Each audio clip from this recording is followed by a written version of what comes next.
এই বিষয়গুলো নিচে পর্যন্ত আমরা নিয়ে যেতে পারবো, ততক্ষণ পর্যন্ত বিজেপি সরকার প্রতিষ্ঠিত হওয়ার যে আমরা যার জন্য আমাদের সরকার প্রতিষ্ঠিত হয়েছে তার সুফল কিন্তু আসবে না। আমাদের এই জিনিসটা আমাদের নিজেদের প্র্যাকটিসের মধ্যে আনতে হবে এবং তৃণমূল স্তর পর্যন্ত আমাদের সরকার প্রচুর কাজ করছে। আমাদের অ্যাক্টিভিস্টের সংখ্যা নিচে বুথ স্তরে অনেক কম বলে মনে হয়। কেন? আমরা যখন দেখি যে চা স্টলে বা বিভিন্ন জায়গায় বসে আলোচনা হয়, বিজেপির পক্ষে দাঁড়িয়ে ডেটা নিয়ে কথা বলা লোকের সংখ্যা কম। এটা আমার ব্যক্তিগত অভিমত, আমি যতটুকু দেখেছি। তার মানে আমাদের নিচে অ্যাক্টিভিস্ট আরও তৈরি করতে হবে যারা পার্টির জন্য বলবে, পার্টিকে এস্টাবলিশ করবে। এবং আচরণে বিজেপি যখন মানুষ দেখলে যখন শ্রদ্ধার সহিত বলে যে বিজেপির কর্মী যাচ্ছে, যে বা বিজেপির কোনো নেতৃত্ব যাচ্ছে, এই জিনিসটা আমাদের মাথায় রাখতে হবে। আরেকটা জিনিস আমাদের যে আমাদের কেউ বাদ যায় না। আমি জেলা সভাপতি ছিলাম, আমি কোনোদিন ভাবিনি আমি বাদ হয়েছি। আমি জেলা সভাপতি নেই, আমি যদি তখন মনে করতাম যে আমি জেলা সভাপতি ছিলাম, আমি জেলা সভাপতি নেই, আমার কাজে আমি কোনোদিনও মানে আমি চেষ্টা করেছি যে পার্টির জন্য, দলের জন্য কাজ করার, এবং পার্টিও আমাকে আবার নতুন দায়িত্ব দিয়েছে। আমি যদি মনে করতাম তখন আমাকে জেলা সভাপতি থেকে সরিয়ে দিয়েছে, তাহলে আমি বসে থাকবো, তাহলে কি হতো? তাহলে যারাই আছেন, আপনারা যে যে জায়গায় আছেন, কোনো না কোনো কাজ, কোনো না কোনো দায়িত্ব সবার জন্য আছে এবং সেটা আপনারা সময় মতো পাবেন। পার্টিও তো টেস্ট করে, পার্টিও তো দেখে যে আমি আজকে বানালাম, কালকে সরালাম, দেখি ওর অ্যাক্টিভিটিসটা কি। তো কিছু না কিছু প্রত্যেকের জন্য থাকে এবং আমাদের দলকে এগিয়ে নিয়ে যাওয়া এবং রাষ্ট্রবাদী ভাবধারা, চিন্তাভাবনা এস্টাবলিশ করা, এটাই আমাদের একমাত্র লক্ষ্য। আমি ধন্যবাদ জানাবো আমাদের যশস্বী প্রধানমন্ত্রী নরেন্দ্র মোদীজিকে, আমি ধন্যবাদ জানাবো নীতিন নবীনজিকে, আমি ধন্যবাদ জানাবো রাজ্যের মাননীয় মুখ্যমন্ত্রী প্রফেসর ডক্টর মানিক সাহা মহোদয়কে, আমি ধন্যবাদ জানাবো রাজীব দাকে যে আমাকে এই সভাপতি আপনারা করেছেন, এই গুরুদায়িত্ব দিয়েছেন। এবং আমার চেষ্টা থাকবে সমস্ত স্তরের মানুষকে নিয়ে, নবীন প্রবীণের একটা সমন্বয় সাধন করে সবাইকে সঙ্গে নিয়ে কিভাবে আমাদের দলকে সুদৃঢ় এবং শক্তিশালী করা যায়। আমার যারা আমরা চলতে গেলে আমরা প্রতিদিন শিখি, তো আইডিয়া দেওয়ার জন্যে বা সাজেশন দেওয়ার জন্যে আমি অত্যন্ত ওপেন। সবাই যারা মনে করবেন যে কোনো কিছু করা যায় বলবেন, আমরা চেষ্টা করব আলোচনার মাধ্যমে কিভাবে আমাদের দলকে আরও বেশি আমরা শক্তিশালী আমরা করতে পারি। আমার একটা অনুরোধ থাকবে, আর্নেস্ট রিকোয়েস্ট, যদি বিজেপি হই, যদি আমি মনে করি আমি ভারতীয় জনতা পার্টির একটা কার্যকর্তা, কর্মী এবং পার্টিকে ভালোবাসি, তাহলে ফেসবুকের মধ্যে যে বিচার সভা বসাই সেটাকে বন্ধ করতে হবে। আমি যদি কর্মী হই, আমি যদি পার্টির সত্যিকারের কর্মী হই, তাহলে আমি ফেসবুককে বিচার ব্যবস্থার জন্য কীভাবে আমি নিতে পারি? আমার বলার জায়গা আছে, আমার ক্ষোভ প্রকাশ করার জায়গা আছে, সেই জায়গায় আমাদের যেতে হবে। আর নাইলে কি হবে, পার্টি কিন্তু এগুলো খুব ক্লোজলি ফলো করে যে কার অ্যাক্টিভিটিস কি, কে কীরকম করছে। অনেকগুলো এজেন্সিও এখানে কাজ করছে, আমি কি করছি, আপনারা কি করছেন, যার যার অ্যাক্টিভিটিস সম্পর্কে কিন্তু আমাদের কেন্দ্রীয় নেতৃত্ব তারা পুঙ্খানুপুঙ্খানু তারা খোঁজ খবর রাখে।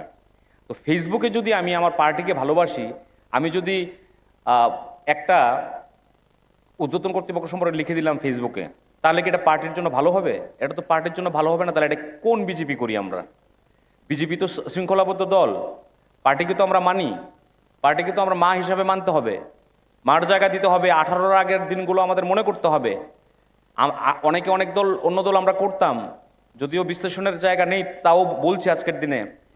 তখন কি হতো, আমাদের পরিশ্রম, আমাদের রক্তের বিনিময়, আমাদের ঘাম ঝরানো পরিশ্রম, এই সমস্ত বিক্রি হয়ে যেত।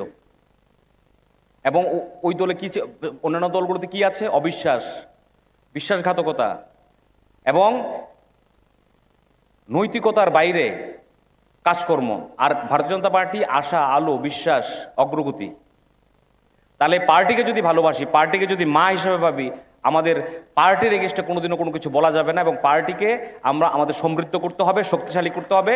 এবং ফেসবুকের ইউজেস আমরা কখন, কোথায়, কিভাবে করব, এটাও আমাদের জানা উচিত। অনেক গুরুত্বপূর্ণ দায়িত্ববান কার্যকর্তারাও আমরা দেখি অনেক সময় ফেসবুকে আপনারা এরকম করেন। এগুলো সম্পর্কে কিন্তু দলগতভাবেও আগামী দিন কড়া ব্যবস্থা নেওয়া হবে। এগুলো আমার যদিও আজকে প্রথম দিন এভাবে বলা উচিত না, তাও বলছি। আমি সর্বশেষে সবার প্রতি আমার আবেদন থাকবে, সকলে মিলে সহযোগিতা করবেন, কারণ আপনারাই টিম 28, আপনাদের মাধ্যমেই ভারতীয় জনতা পার্টির সরকার তৃতীয়বারের জন্য প্রতিষ্ঠিত হবে। তো আপনারা সবাই মিলে সহযোগিতা করবেন, যত বেশি সহযোগিতা করবেন তত ভালো কাজ করতে পারবো। সভাপতি হিসাবে আমি চেষ্টা করব যে আমার যতটুকু সময় দেওয়ার তার থেকে বেশি সময় আপনাদের জন্য দেওয়া, দলকে দেওয়া, এবং প্রত্যেকের সুবিধা অসুবিধাগুলো দেখা, যতটুকু সম্ভব করা, এবং পার্টি সর্বোপরি, পার্টি সমস্ত কিছু, এবং পার্টিকে মা হিসেবে ভাবা, এবং পার্টির এগেনস্টে কথা বললে তার প্রতিবাদ করা, এবং আমাদের জনকল্যাণমুখী যে সরকার চলছে তার প্রচার করা। অজস্র কাজ, অজস্র আমাদের অগ্রগতি চলছে, কিন্তু সেগুলো মানুষের কাছে গিয়ে আমরা সঠিকভাবে উপস্থাপনও করতে পারছি না। আমার আশা থাকবে আজকের এই হলঘর থেকে আপনারা প্রতিজ্ঞাবদ্ধ হয়ে যাবেন, এবং আমাদের সরকারের বিভিন্ন যে জনকল্যাণমুখী কর্মসূচিগুলো আছে, মোদিজির 12 বছরের কর্মসূচিও আসছে, সেগুলোকে নিয়ে আমাদের রাজ্যের মাননীয় মুখ্যমন্ত্রীর যে জনকল্যাণমুখী কাজগুলো আছে, বিভিন্ন মিনিস্টারের যে জনকল্যাণমূলক কাজগুলো আছে, সেগুলো মানুষের কাছে নিয়ে যাওয়া এবং পার্টিকে শক্তিশালী করা। আগামীবার যেন আমরা বিপুল ম্যান্ডেটে ভারতীয় জনতা পার্টির সরকার আমরা তৃতীয়বারের জন্য গঠন করতে পারি, সংকল্প আপনারা এখান থেকে নিয়ে যাবেন, এই আশা আকাঙ্ক্ষা রেখে আমার সংক্ষিপ্ত আলোচনা এখানে রাখছি। নমস্কার সবাইকে। অনেক অনেক ধন্যবাদ আমাদের প্রদেশ বিজেপির সভাপতি শ্রদ্ধেয় অভিষেক দেবরায় মহোদয়কে। Now I would like to request the Honorable Chief Minister, Professor Dr. Manik Sahaji, to share a few words on this joyous occasion.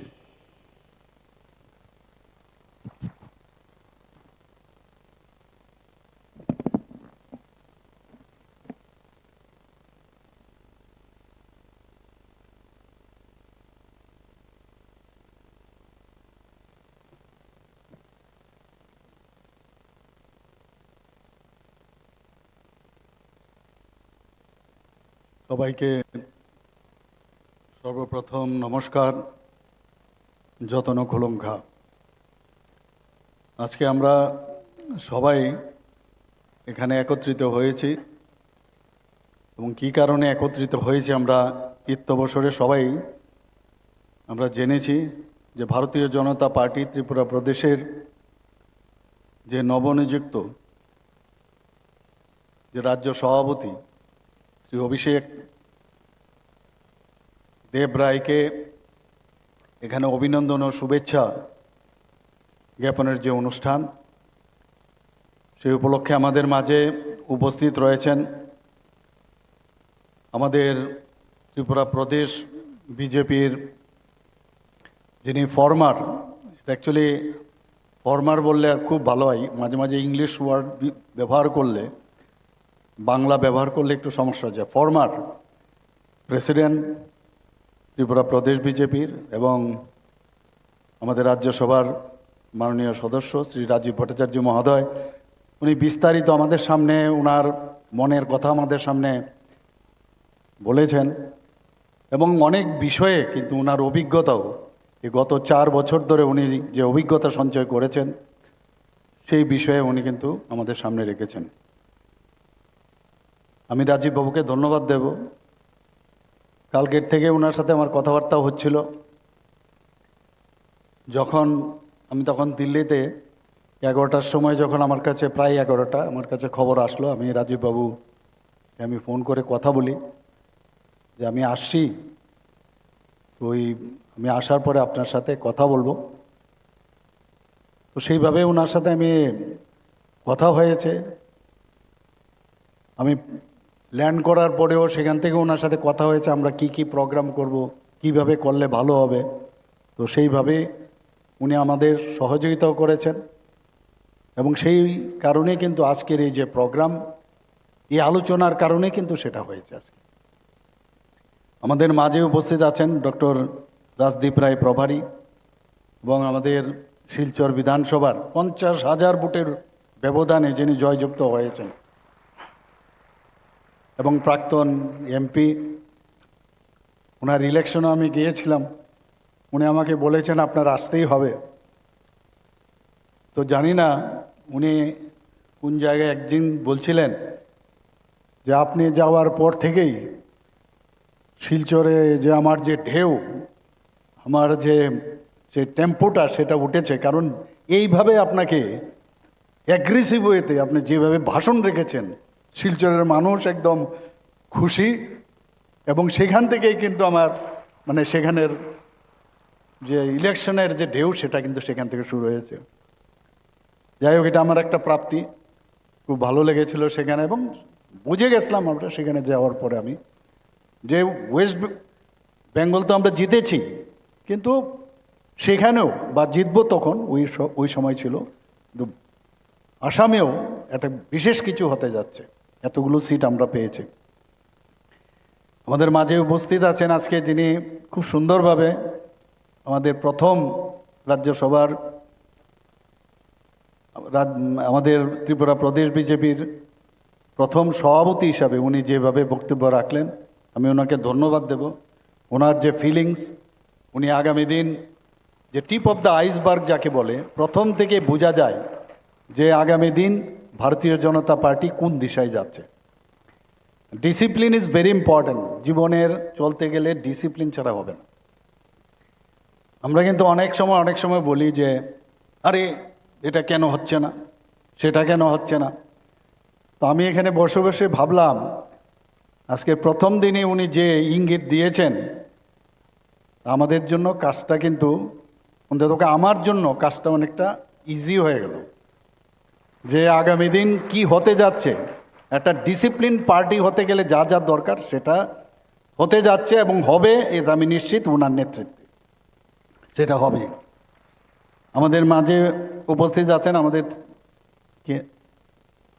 Cabinet যারা মাননীয় সদস্যরা রয়েছেন, এবং এখানেও উপস্থিত আছেন অন্যান্য বিধায়ক বিধায়িকারা এবং অন্যান্য যারা জনপ্রতিনিধিগণ আছেন, দলের বিভিন্ন স্তরের যারা পদাধিকারীগণ আছেন, এবং বিশেষ করে যারা প্রিয় কার্যকর্তাগণ এবং আমার প্রিয় সাংবাদিক বন্ধুরা, সবাইকে আমি আন্তরিকভাবে আমি শুভেচ্ছা জানাচ্ছি, ধন্যবাদ জানাচ্ছি। আপনারা এখানে এসছেন সবাই, অতি অল্প সময়ের মধ্যে আপনারা খবর পেয়ে আপনারা কিন্তু এখানে এসছেন।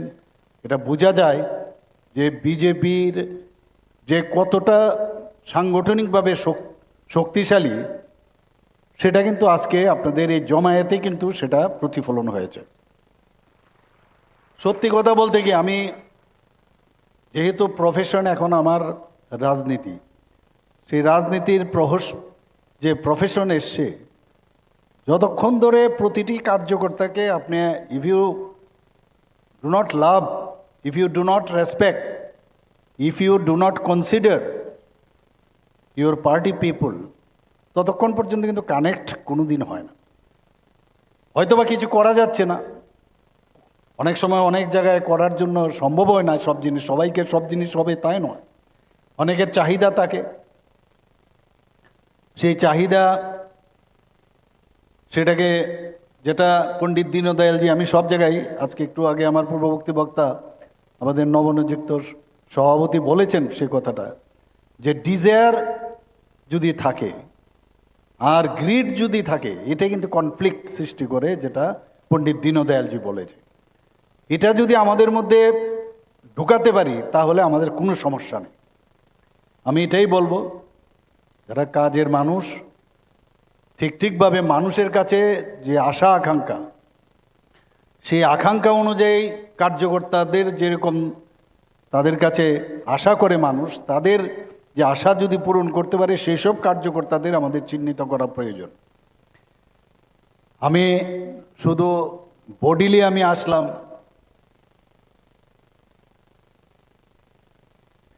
আমি শারীরিকভাবে আমি আসলাম, আমি নিজেকে জানান দিলাম, কিন্তু দেখা গেল কাজের বেলায় অষ্টরম্বা। এবং এই দিকে একটু নজর রাখতে হবে। আমরা যদি আজকে প্রতিটা বাড়ির খবর যদি আমরা না জানতে পারি, আমাদের পৃষ্ঠা প্রমুখদের আমরা বলি, সেই পৃষ্ঠা প্রমুখদের থেকেই শুরু করতে হবে। আমার শক্তি কেন্দ্রকে আমার সেখান থেকে শুরু করতে হবে, আমার বুথ প্রেসিডেন্টকে আমার সেখান থেকে শুরু করতে হবে, বুথ প্রেসিডেন্টের যদি শক্তিশালী আমরা করতে পারি, তবে উপর দিকে না গেলেও সেই বুথের মধ্যে এখানকে আমরা যারা আছি, যারা আমরা নেতৃবৃন্দরা আছি এখানে, সবাই কিন্তু কোনো না কোনো বুথের। তাহলে যেটা বারবার বলা হচ্ছে, বুথ শক্তিশালী হলেই হলো, ডোর টু ডোরও যাওয়ার প্রয়োজন হয় না। সেই যে জায়গাটা যতক্ষণ ধরে আমাদের না আসবে, ততক্ষণ ধরে Bharatiya Janata Party everyday will learn something, সেই শক্তিশালী ও আমাদের প্রয়োজন।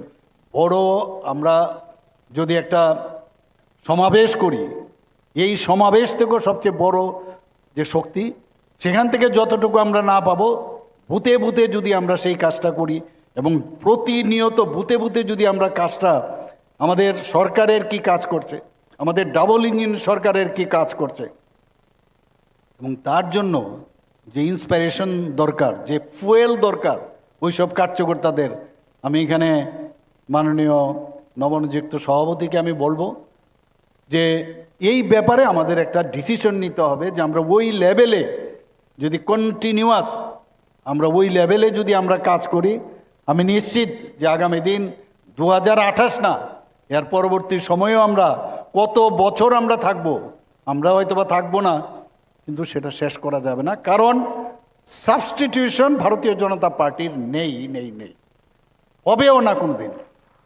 কংগ্রেস, সিপিএম, এগুলো আমরা দেখে নিয়েছে সবাই, এদের যে সব রাজনীতির স্টাইল। এখানে রাজীববাবু অলরেডি বলেছেন যে কি অবস্থা আজকে, কেরালার কথা উনি একটু বলেছেন এখানে, যে ইডি ওখানে চলে গেছে এখন। আজকে আমি কালকেও দেখছিলাম প্রাক্তন মুখ্যমন্ত্রীকে, মোটরসাইকেলের পাশে বসে আছে, অদ্ভুত একটা সিনারি। কি অবস্থা ছিল আজকে, উনাদের কোন জায়গায় আজকে উনারা পৌঁছে গেছেন আজকে। মিনিমাম আজকে কমিউনিস্টদের চেহারা কিন্তু আজকে পরিষ্কার হয়ে গেছে। আমার অদ্ভুত তাদের লাগে, কোন জায়গায় ওরা চলে গেছে। ওরা কিন্তু দেউলিয়া হয়েছে, রাজনৈতিকভাবে দেউলিয়া হয়েছে। কারণ তার উদাহরণ আপনারা বলছি, কয়েকজন সো কল সোশ্যাল মিডিয়ার যারা প্রায়শ আসে, অশ্লীলভাবে যারা কথা বলেন, সবভাবে তাদের বাড়িতে পর্যন্ত পৌঁছে যান। ভাবুন আপনারা, মানে অর্থাৎ তোমাদের এই লোক। এবং আমার কাছে তো খবর আছে, যখন ওনারা কি কন্টেন্ট ক্রিয়েটার অদ্ভুত, এবং তার পিছনে তাদের ফিট করা আছে এমুক অ্যাডভোকেট যাবে, এবং সেই অ্যাডভোকেটও তাদেরই গোষ্ঠীর। অথচ আমরা আগে তাদেরকে সম্মান দিতাম, কিন্তু কমিউনিস্টদের চাল চলন বলন কহন আমাদের মনে হতো সাংঘাতিক। কোন জায়গায় রাজনৈতিকভাবে দেউলিয়া হয়েছে এক একজন কন্টেন্ট ক্রিয়েটার, নতুন নতুন মানে আপনার এই সোশ্যাল মিডিয়ার দৌলতে নতুন নতুন আপনার ইউটিউবে এসে নানাভাবে উল্টোপাল্টা বলছে। যখন ধরা পড়ছে, দেখা গেছে কারোর থেকে টাকা নিচ্ছে। একটা ব্যবসা, একদিকে ব্যবসা, এবং আরেক দিক দিয়ে এই পার্টি বলছে যে তোমরা এইগুলো করো। ভারতীয় জনতা পার্টির সরকারকে যদি আমরা এইভাবে কলুষিত না করতে পারি, তাহলে আমরা আগামী দিন আসার কোনো চান্স নেই। যে কারণে এখন ওই মোটরসাইকেলের পাশেই বসে থাকতে হচ্ছে ওদের। কি দেওয়ালিপনা, আমার কষ্ট লাগে ওনাদেরকে। এবং তারা কিন্তু এখন খোঁজ করছে যে কিভাবে এই লক্ষিন্দরের কোনো ছিদ্র পাওয়া যায় কিনা। বন্ধুগণ, লক্ষিন্দরের ছিদ্র খুঁজছে এখন, কিন্তু এটা কংগ্রেসের পার্টি না, এটা তৃণমূলের পার্টি না, এটা ভারতীয় জনতা পার্টির। এবং যার সর্বভারতীয় সভাপতি, একের পর আপনারা দেখুন, এখন নীতিন নবীনজি আছে, কথা বললে আপনি দেখবেন একজন ভদ্রলোক কিভাবে কথা বলে। আবার পাশাপাশি একজন পার্টির প্রধান হিসাবে উনি যেভাবে কথা বলছেন, এখানে বয়স নিয়ে কথা হচ্ছিল, বয়স কোনো ফ্যাক্টর না। আজকে এখানে অভিষেক বাবুর 45 বছর হয়েছে, প্রায় 45 ইয়ার্স, 44 ইয়ার্স হয়েছে। আর এই 44 ইয়ার্স তো কম বয়স নয়, অলরেডি ম্যাচিউরড এনাফ। আজকে আমাদের যিনি নতুন সর্বভারতীয় সভাপতি হয়েছেন, উনিও অনেক কম বয়স। তো সেই জায়গার থেকে যেভাবে কথা বলেন, আপনি কথা বললেই দেখবেন কত সুন্দর কথা বলছেন, একটা আদর্শকে সামনে রেখে আমাদেরকে নির্দেশ দিচ্ছেন, এই জিনিস যদি আপনারা করেন তাহলে খুব ভালো হবে। আমার মনে আছে আমাদের যিনি former vice president of India এখানে এসছিলেন 2-3 বছর আগে, এখানে এসছিলেন ভেঙ্কয়াজি। উনি আমাকে, তখন আমি সভাপতি ছিলাম রাজ্য, আমাদের যে এখন এই গভর্নর হাউসে উনি সেখানে ছিলেন, উনি আমাকে ডেকে পাঠালেন। কথার প্রসঙ্গে উনি বললেন, আপনাকে আমি 2টো টিপস দিচ্ছি। কি টিপস? যে रोज कार्यकर्ता को 10 कार्यकर्ता को आप टेलीफोन से बात कीजिए, और कभी भी आप अपोजिशन पार्टी किसी भी लीडर्स के अगेंस्ट में कभी भी जो खराब वर्ड है यूज नहीं करना।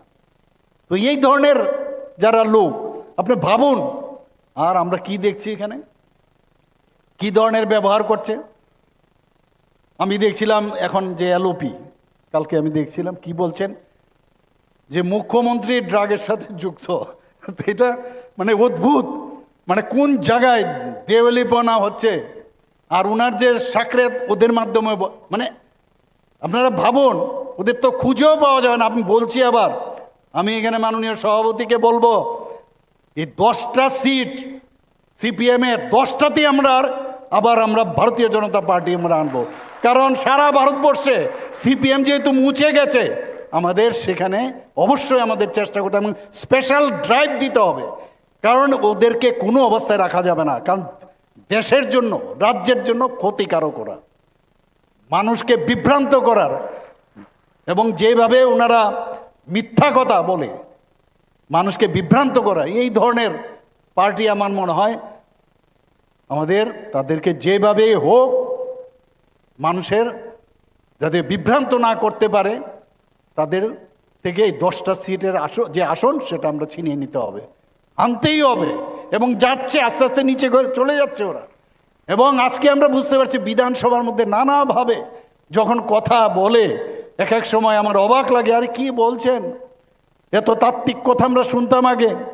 আমি প্রথমবার বিধানসভাতে গেছি, আমি তো তখন ভাবতাম না জানি কত জানতা, কিন্তু আজকে আমি বুঝি আরে কি বলছিল। একদিন আমাদের একটা ঘটনা হয়েছিল, বক্সনগরের এক ঘটনা, সেখানে বক্সনগরের ঘটনা বলছে যে কি ব্যাপার, এইভাবে ঘর বানিয়েছে, তেমুক বানিয়েছে, কি করে হয়, সেটাকে ভেঙে দিতে হবে। এমন একটা ভাব যে ত্রিপুরাতে আর কোনোদিন ওনারা কোনো অন্যায় ওনারা করেনি, কোনো অন্যায় ওনারা করেন না। বুকের মধ্যে টাকা রেখেও অন্যায় করে না ওনারা, বুকের মধ্যে টাকা রেখেও আচার্য বাবুর যে বুকের মধ্যে টাকা রাখা সেটা অন্যায় করেনি।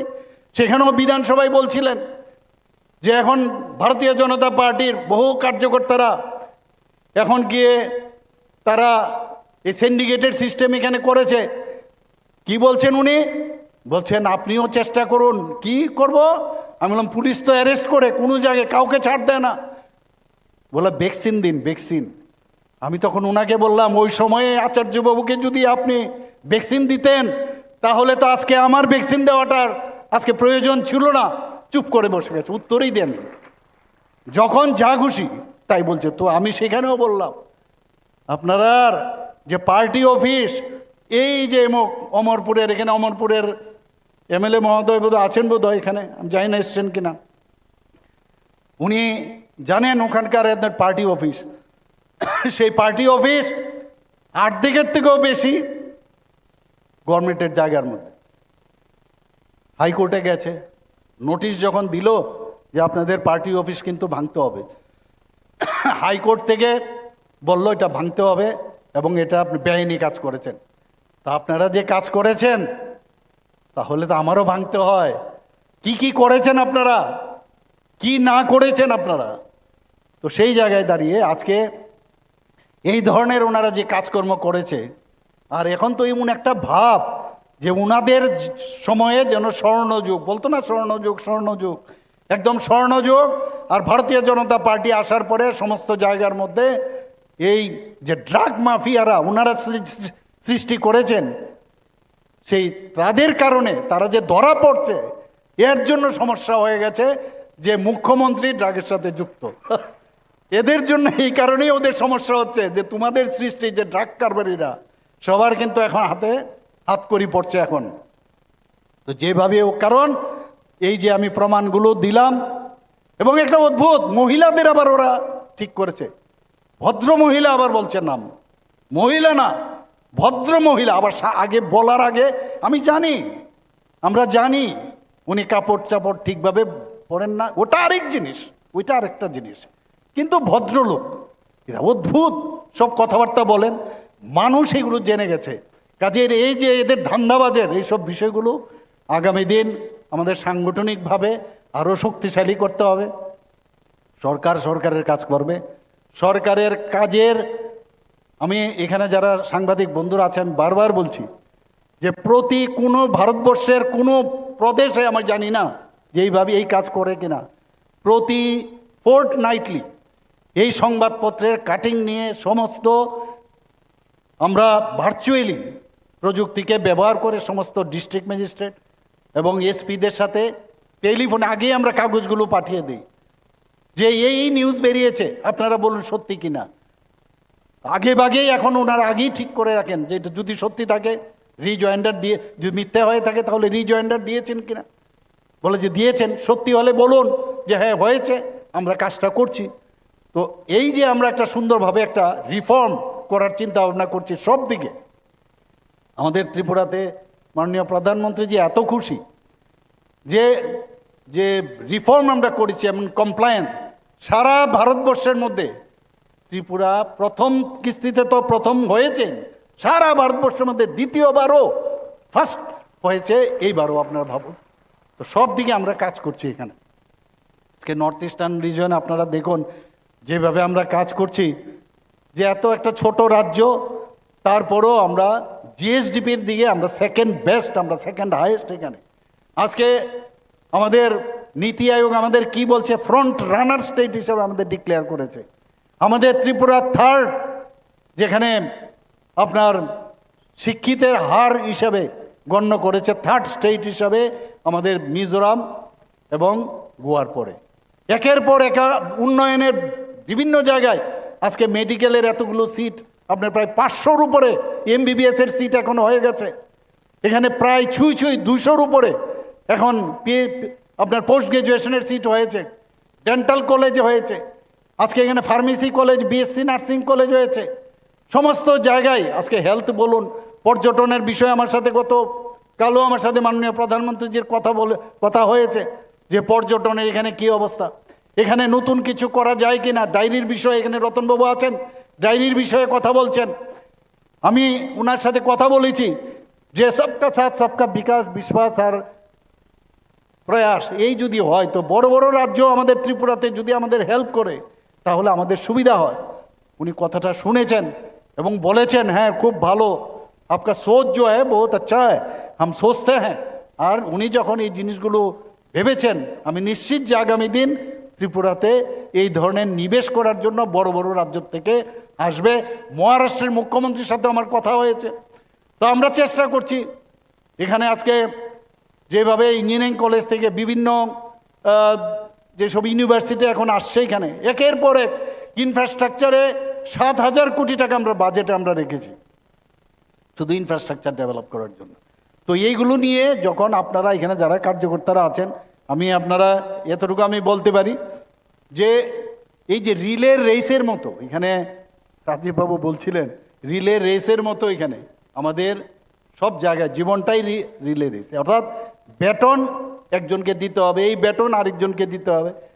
আমার কাছ থেকে বেটন নিয়েছে রাজীববাবু, আমি আবার আরেকজনের থেকে আমি বেটন নিয়েছি, উনাকে আমি দিয়েছি, উনি এখন আবার আমাদের অভিষেকবাবুকে বেটন দিয়েছেন, অভিষেকবাবু আবার আরেকজন বেটন দিয়েছে। তো ভারতীয় জনতা পার্টি যেটা বলা হচ্ছে যে পার্টি উইথ ডিফারেন্স, এই কারণেই যে এখানে কত সুন্দরভাবে ডিসিপ্লিন ওয়েতে আগে আপনারা দেখতেন পার্টি প্রেসিডেন্ট কে হবে, এক দল যাচ্ছে, কংগ্রেস পার্টি তো আপনারা সবাই জানেন এক পার্টি যাচ্ছে, এখানে সুবলবাবু এরা আছেন খুব ভালো করে জানেন কিভাবে যেত একবার সেখানে গিয়ে এক পার্টি, ওখানে গিয়ে মারপিট, আর ত্রিপুরাতে তো বলে লাভ নেই, তালাও মেরে দিয়েছে, আপনারা সবাই জানেন। অদ্ভুত। এবং আমার গোষ্ঠীর যখন ওই গোষ্ঠীর যিনি লিডার উনি যখন সভাপতির দায়িত্ব পেলেন তখন ওই জায়গার মধ্যে তাদের লোক খালি দেখা যেত। মানে এই ধরনের রাজনীতি। কাজে এই জায়গার মধ্যে আমরা চাই যে আমাদের রাজনীতিগুলো একটু হেলদি হোক এবং যে কালচারে আমরা মানুষ হয়েছি দেখে এসেছি তার থেকে আমাদের বেরিয়ে আসতে হবে। আমরা আরও রিফাইন্ড, আমি বলছি না আমাদের সব কিছু করে ফেলেছি, কিন্তু আরও রিফাইন্ড আমাদের করতে হবে। কার্যকর্তাদের দাম দিতে হবে, কার্যকর্তাদের সব দিয়ে দেওয়া এটা সম্ভব নয়, কিন্তু অ্যাটলিস্ট রেসপেক্ট আমরা দিতে হবে। অভিষেক দেবরায় সম্পর্কে আমি কয়েকটা তথ্য আপনাদের সামনে রাখছি। ওনার পিতার নাম শ্রদ্ধেয় হিমাংশু দেবরায়, ইচাছড়া কাকরাবন, উদয়পুর গোমতী জেলায় ওনার বাড়ি। ভারতীয় জনতা পার্টিতে 2017 সালে যোগদান উনি করেছেন। কাকরাবন মণ্ডলের সাধারণ সম্পাদক হিসাবে উনি দায়িত্ব পালন করেন। 2018 সালে ত্রিপুরা বিধানসভার নির্বাচনের ঠিক প্রাক মুহূর্তে ওনাকে কাকরাবন মণ্ডলের সভাপতির দায়িত্ব দেওয়া হয়েছিল। 2019 সালে দল ভারতীয় জনতা পার্টি গোমতী জেলার জেলা সভাপতি হিসাবে মনোনয়ন করেন এবং নিষ্ঠার সাথে 2025 পর্যন্ত উনি কাজ করেন। আমরা তো মাতা ত্রিপুরের সুন্দরী মন্দির এবং উনি যে কেন্দ্রের যে বিধানসভার উনি আমাদের বিধায়ক, সেখান থেকে আজকে মাতা ত্রিপুরের সুন্দরীর যে আশীর্বাদ, সে আশীর্বাদ নিয়েই কিন্তু আজকে এটা সম্ভব হয়েছে। আজকে আমি ওনাকে বলছিলাম, উনি আবার একটু মানেন, পঞ্জিকা খুব মানেন। আমাকে বলছিলেন যে প্রথমে কথা হয়েছিল 11টার সময় সকালে, আজকে যে আমাদের সভাপতির যে চেয়ার আছেন সেখানে বসবেন। তো যাই হোক, আমি যেহেতু ওনার সেরকম একটা সেটা বিশ্বাস করেন, বসানোর পর আমি বললাম, কিসের তোমার সেই 12টা পরে বসবে এইসব, তুমি মাতা ত্রিপুরা সুন্দরীর পদতলে তোমার বাড়ি এবং সেই জায়গার তুমি বিধায়ক, এর থেকে বড় আর কি আশীর্বাদ হতে পারে তোমার কাছে? এইসব কিচ্ছু না। মাকে, ভগবানকে যদি আমরা স্মরণ করি এসব কিচ্ছু লাগবে না, সবসময় তোমাকে দেখে রাখবে, আমাদের সবাইকে দেখে রাখবে।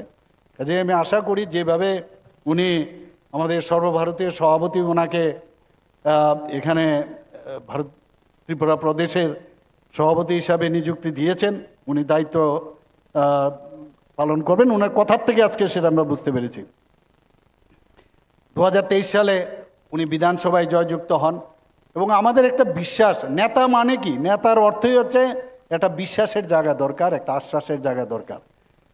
অনেক সময় আমরা হয়তো দেখা করতে পারি না, অনেকের সাথে দেখা সম্ভবও হয় না, কিন্তু তারপরও আমার মনে হয় যত বেশি করে মানুষের সাথে আমাদের কানেকশন থাকবে তত বেশি কিন্তু আমাদের মানে সংগঠন আরও বেশি শক্তিশালী হবে। এবং আমার বিশ্বাস সেটা যে যখনই আমরা উদয়পুর নিয়ে আমরা কথা বলি, উদয়পুর মানে মাতা ত্রিপুরা সুন্দরী মন্দির, যে আমাদের বর্তমান যিনি রাজ্য সভাপতি শ্রী অভিষেক দেবরায়, ওনাকে ওখানে দেখতে পাবো আমরা। এই শরীর নিয়েও আমরা ভাবতাম যে আর এত বড় শরীর নিয়ে যেভাবে দৌড়ায় উনি, আরে বাপ রে বাপ, আমরা তখন অবাক হয়ে যেতাম। এবং একটা বিশ্বাস, আমি যেটা বললাম যে না ও পারে। এবং এই কারণেই যে স্ক্যানার যে আছে আমাদের সর্বভারতীয় স্তরে, যে যাকে দায়িত্ব দেওয়া হবে এই দায়িত্ব উনি ঠিকভাবে পালন করবেন। এবং আমি নিশ্চিত যে আগামী দিন এই ত্রিপুরা প্রদেশ বিজেপি উনার নেতৃত্বে অত্যন্ত শক্তিশালী হবে। আমরা সবাই, রাজীব বাবুর থেকে আরম্ভ করে এখানে আমাদের ডাক্তার রাজদীপ রায় থেকে আরম্ভ করে আমি নিজে এবং অন্যান্য যারা আছেন, মন্ত্রিসভার সদস্যরা আছেন, বিধায়ক বিধায়িকারা, আমরা ওনাকে শক্তিশালী করব। ওনাকে শক্তিশালী করা মানে আমরা নিজেদেরকে শক্তিশালী করা। আর একটা জিনিস আমার খুব ভালো লাগলো আজকে, সোশ্যাল মিডিয়া, সোসাইটির একজন যারা পার্টির বিরুদ্ধাচরণ করে এবং যখন যে খুশি, যে বড় নেতাই হোক, যত বড় নেতাই হোক, ওকে ছাড়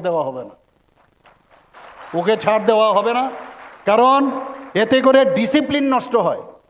ডিসিপ্লিন নষ্ট হলে এগুলো কি হয়, সাধারণ মানুষ সেটাকে কনফিউজ করে এত সুন্দরভাবে সরকার চলছে, এত সুন্দরভাবে এই পার্টি এখানে এসছে। আজকে দুইবার আমাদের পার্টি এখানে যেহেতু এসছে, আগামীবারও আসবে, সেটাকে একটা চক্রান্ত করছে এখানে। এই ধরনের লোকের মাধ্যমেও টেরও পাবেন না আপনারা কিভাবে স্লো পয়জনিং করে এই ধরনের একটা বিভ্রান্ত ছড়ানোর জন্য এরা করছে। এদেরকে পার্টির থেকে তো করবেই, প্রশাসন থেকেও তাদেরকে কিন্তু ছাড় দেওয়া হবে না, এতটুকু আমি বলতে পারি।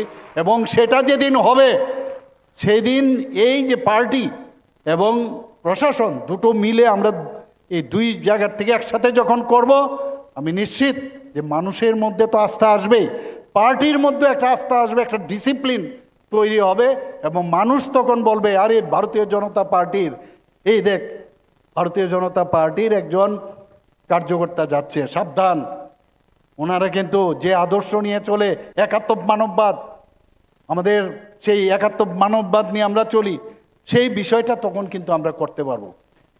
আর যারা ওই পয়সার জন্য এই পার্টিতে এসছে বা পার্টি করবে, তাদেরকে চিহ্নিত আমাদের করতে হবে, যে পার্টিরই হোক।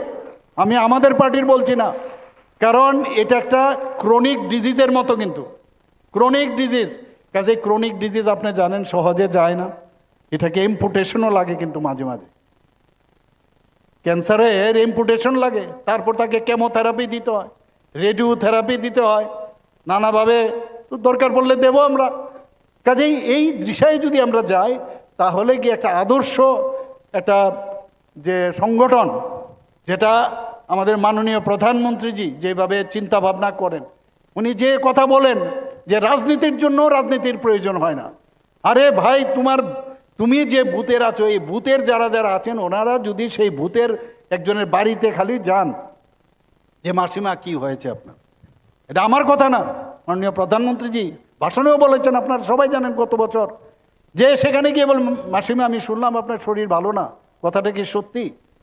আরে তোমার শুনলাম দাদার নাকি হসপিটালে ভর্তি হয়েছে, তো হসপিটালে খালি খবর নেওয়া। আরে শুনলাম আপনার এখানে জল নাকি আসছে না, কেন জল আসছে না আমি দেখছি। আরে you are the ambassador of Bharatiya Janata party এবং তার সরকার, আপনি যখন বলবেন আমি দেখছি, সেটা হবেই। এই যে কাজটা করবেন সেটাই যথেষ্ট। মাসিমা আমি শুনলাম, দিদি আমি শুনলাম আপনার ছেলে বা মেয়ে নাকি খুব ভালো রেজাল্ট করেছে। আরে খুব সুন্দর, এখন কি পড়বে? এই যে একটা আলাপচারিতা, এই যে আলাপচারিতা যখন আমাদের, আরে কি করে বিরোধীরা কি ফাইছস কয় না, এতদিন ধরে তো বিজেপি করস, তোরে কিতা দিছে, এটা কিন্তু চালাকি। কিন্তু আমি আপনাদেরকে আবার সতর্ক করে দিচ্ছি, এটা ওই যে ওয়ার্ড অফ মাউথ করে করে সবাইকে বিভ্রান্ত করার। এই দেখবেন রাস্তার মধ্যে বসে থাকবে চায়ের দোকানে ওই যারা তাত্ত্বিক ব্যক্তিরা, কিরে কেমন আছিস, কি পাইছস, বিজেপি করস, এত বছর ধরে 8 বছর হয়ে গেল পাইছ, ঘন্টা পাইছস। আর তোমরা সময় যে 34-35 বছরে কিতা দেলাইছো, মানুষের মাইরা খুন কইরা আগুন জ্বালাইয়া, বাড়ি ঘর দিয়া আগুন জ্বালাইয়া কি কি না করছো, ইডির কথা কিন্তু কয় না। এমন একটা ভাব প্রসেশন করে, আমি দেখি লজ্জাও করে না ওনাদের, দেশে নাকি আইন শৃঙ্খলা নাই। আজকে এখানে কল্যাণপুরের এমএলএ আছেন, আমার চোখ দিয়ে জল বেরিয়ে গেছে, সেখানে আমি গেছিলাম, সেখানে যে কিভাবে কতজন লোককে ওরা খুন করেছে, বিজেপি করার অপরাধে, কংগ্রেস করার অপরাধে তাকে মানে অটো থেকে ট্রেনে বের করে তাকে কুপিয়ে কুপিয়ে খুন করা হয়েছে। এরকম প্রচুর 17 জন 18, যেখানে যাই আমরা, একমাত্র নর্থ সাউথ ডিস্ট্রিক্টে, অবিভক্ত সাউথ ডিস্ট্রিক্ট তখন ছিল, সেখানে 69 জনকে ওরা খুন করেছে। আর ওনারা বলছেন জানি মুখের বাড়িতে একজনের মত প্রকাশের ইয়ে নেই। আরে মত প্রকাশ করুক না, কিন্তু জামা কাপড় খুলে মত প্রকাশ, এই তো আমি জীবনে শুনিনি। কোন জায়গায় চলে এসছে, আর উনাকে বলছেন ভদ্র মহিলা। আশ্চর্য, আমার ওনাদের প্রতি যে শ্রদ্ধা ছিল, সেই শ্রদ্ধাটুকু আমার চলে গেছে। কারণ এই এদের আসল রূপটাই এরকম। আমি তো দেখেছি তাদেরকে, এই 4 আনা 2 আনার জন্য মানুষের কাছে যেত চাঁদা তুলে এবং শালু কাপড় নিয়ে বেরোতো। রাজীববাবু দেখেছে আর বন্যার কারণে সেই শালু কাপড় নিয়ে বেরোতো, আর আসল জিনিসটা কি করতো সবাই জানেন। বিশাল বিশাল অট্টালিকা ওনারা বানিয়েছেন, পার্টি অফিস বানিয়েছেন, এবং যেখানে যা খুশি তাই করেছেন। আমি বলেছি যেদিন যখন বিধানসভাতে আমি যখন বলছিলাম, আমার পাশে আমাদের পরিষদ আমাদের পার্লামেন্টারি অ্যাফেয়ার্স মিনিস্টার রেগে বলছেন, আমি মুখ্যমন্ত্রীকে বলছি ড্রজার দিয়ে ভেঙে দিন, ড্রজার দিয়ে ভাঙতে হবে আমাকে বলছে, এরকম উনি বলছিলেন। আমরা তো সব কিছুই চেক অ্যান্ড ব্যালেন্সের মাধ্যমে, আপনারা যেটা করেছেন আমরা সেটা করিনি। আমরা আগামী দিন আমি নিশ্চিত যে যেভাবে আমাদের তরুণ উদ্যমী এবং জনমুখী নেতা এবার হয়েছে আমাদের ভারতীয় জনতা পার্টিতে, আমি জানি না আমার এই বয়সে কতটুকু দৌড়তে পারবো, কিন্তু আমি মনে করি যে ওনার থেকে আমি কম দৌড়বো না। উনি যদি দৌড়ায় তার থেকে অন্তত ওকে ওনার সাথে আমি দৌড়ে আমরা যাব, এবং আমরা একটা শক্তিশালী আগামী দিন দল হবে, এবং এমন একটা দল ওনার নেতৃত্বে হোক যে সারা জীবন যেন বলে যে ওই যেন আমাদের অভিষেক দেবরায় আজকে যাকে আমাদের খুব সুন্দর বলেছেন আমাদের রাজদীপ বাবু, যে অভিষেক দেবরায়কে আজকে অভিষেক এখানে করা হয়েছে, সারা জীবন মনে রাখবে, কারণ ওনারও এখান থেকে কিন্তু যেতে হবে, আরেকজন আবার আসবে, সেই আশা আকাঙ্ক্ষা রেখে আমি আমার কথা বলা শেষ করছি। আমরা ভারতীয় জনতা পার্টি অনেক আমরা শক্তিশালী পার্টি। আমরা আমাদের যে রীতিনীতি, আমাদের যে ধ্যান ধারণা, সেটা মাননীয় প্রধানমন্ত্রী যে আমাদের শিখিয়েছেন, আমাদের কেন্দ্রীয় নেতৃত্বরা আমরা শিখিয়েছেন, সর্বভারতীয় সভাপতি আমাদের শিখিয়েছেন, সেই দিশায় আমরা কাজ করব। এবং আমি মনে করি যে আজকের এই যে সংবর্ধনা অনুষ্ঠান, এটা কিন্তু একটা, আমার মনে হয় যদি বলি একজন নেতাকে শুভেচ্ছা জানানোর অনুষ্ঠান তাহলে ভুল হবে। এটা আমাদের নতুন উদ্যম, প্রত্যয় এবং নতুন লক্ষ্য নিয়ে আমাদের এগিয়ে যাওয়ার একটা অঙ্গীকার। সবাইকে অসংখ্য ধন্যবাদ জানিয়ে আমার কথা বলা শেষ করছি। নমস্কার, জয় হিন্দ, ভারত মাতা কি জয়। অনেক অনেক ধন্যবাদ আমাদের সকলের প্রিয় মুখ্যমন্ত্রী প্রফেসর ডক্টর মানিক সাহা মহোদয়কে। এখন আমাদের পূর্বতন সভাপতি শ্রদ্ধেয় রাজীব ভট্টাচার্য মহোদয় আমাদের বর্তমান সভাপতির হাতে আমাদের দলীয় যে ঝান্ডা সেটা তুলে দেবেন। একটু আপনারা হলে যারা আছেন আপনাদের কাছে অনুরোধ করছি, জাতীয় সঙ্গীতের মধ্যে দিয়ে আজকের এই সভা সমাপ্ত হওয়ার পর আপনারা হলঘর ত্যাগ করবেন। আপনাদের কাছে অনুরোধ করব আপনারা একটু হলঘরের মধ্যে 2 মিনিট ধৈর্য ধরে থাকুন।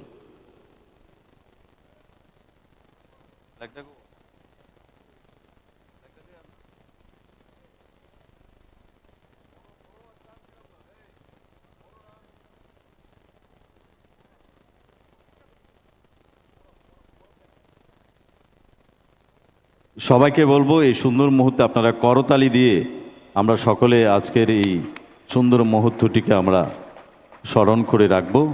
আমাদের নেতৃত্বরা আমাদের বর্তমান প্রদেশ সভাপতির হাতে ঝান্ডা তুলে দিলেন।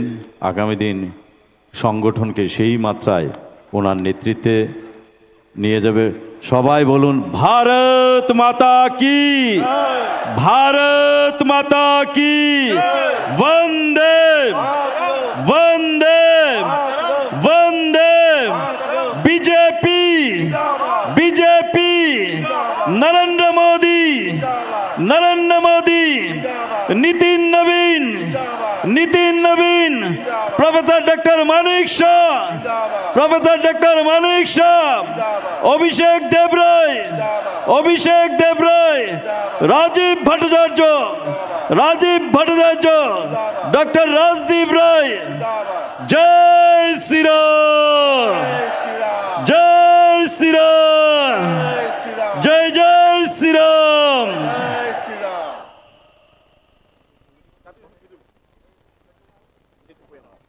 এখন সকলের কাছে অনুরোধ করব আপনারা দাঁড়িয়ে পড়ুন, পরবর্তী সময় আপনারা শুভেচ্ছা জানাতে পারবেন। আমরা জাতীয় সঙ্গীতের পরে আপনারা আমাদের প্রদেশ সভাপতিকে আপনারা শুভেচ্ছা জানাবেন। সকলের উদ্দেশ্যে আমি সাবধান বলার সঙ্গে সঙ্গে সাউন্ড সিস্টেমে হবে না, আমরা নিজের কণ্ঠে আমরা জাতীয় সঙ্গীত গাইব।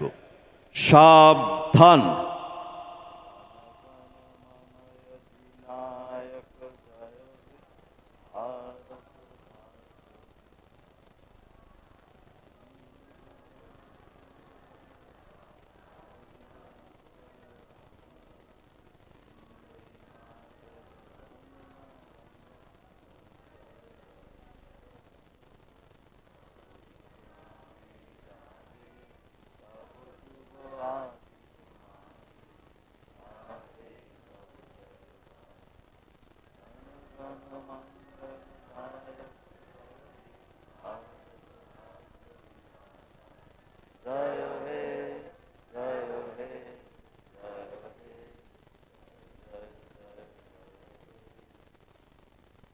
এখন যারা আমাদের প্রদেশ সভাপতিকে